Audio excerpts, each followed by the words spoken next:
अहिल्यानगरमध्ये चाललंय काय? या भागात अल्पवयीन मुला-मुलींचा भिक्षेसाठी वापर, मोठी टोळी सक्रिय. अहिल्यानगरमध्ये सध्या एक अजब प्रकार समोर येत असून यात अल्पवयीन मुला-मुलींना पुढे करून बस स्थानकात यांच्याकडून भिक्षा मागण्याचे प्रकार करून घेतले जात आहेत अशी माहिती मिळते.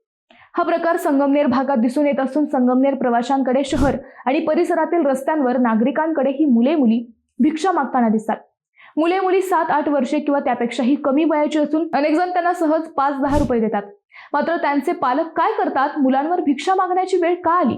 अथवा भिक्षेकरांच्या मागे कोणती टोळी सक्रिय आहे का? असे अनेक प्रश्न अनुत्तरित असतात. मोठे रॅकेट यामागे आहे का? असा सवाल उपस्थित केला जातोय.